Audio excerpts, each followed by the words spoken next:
உங்களுடன் ஸ்டாலின் திட்டத்தில் முதல்வர் பெயரை பயன்படுத்த தடையில்லை என்று உச்சநீதிமன்றம் தீர்ப்பளித்துள்ளது. அரசின் திட்டங்களில் உயிருடன் வாழும் அரசியல் தலைவர்களின் பெயர்களை பயன்படுத்த தடை விதிக்க கோரி அதிமுக எம்பி சி.வி. சண்முகம் சென்னை உயர்நீதிமன்றத்தில் மனு தாக்கல் செய்திருந்தார். இதை விசாரித்த உயர்நீதிமன்றம் தமிழக அரசின் திட்டங்களில் இடம்பெற்றுள்ள முதல்வரின் பெயரை நீக்க வேண்டும் என்றும், அதேபோல் அரசின் திட்டங்கள் மற்றும் இது தொடர்பான விளம்பரங்களில் இடம்பெற்றுள்ள திமுக சித்தாந்த தலைவர்களான கருணாநிதி, அண்ணா, பெரியார் ஆகியோரது பெயர்களையோ அல்லது புகைப்படங்களையோ பயன்படுத்தக்கூடாது என்றும் உத்தரவிட்டது.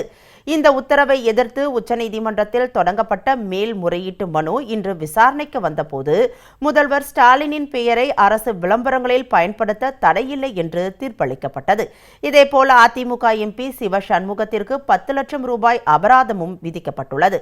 அரசியல் மோதலை நீதிமன்றத்திற்கு கொண்டு வர வேண்டாம் என்றும், அரசியல் சட்டத்தை அதிமுக தவறாக புரிந்து கொண்டு வழக்கு தாக்கல் செய்திருப்பதாகவும் நீதிபதிகள் கண்டனம் தெரிவித்தனர்.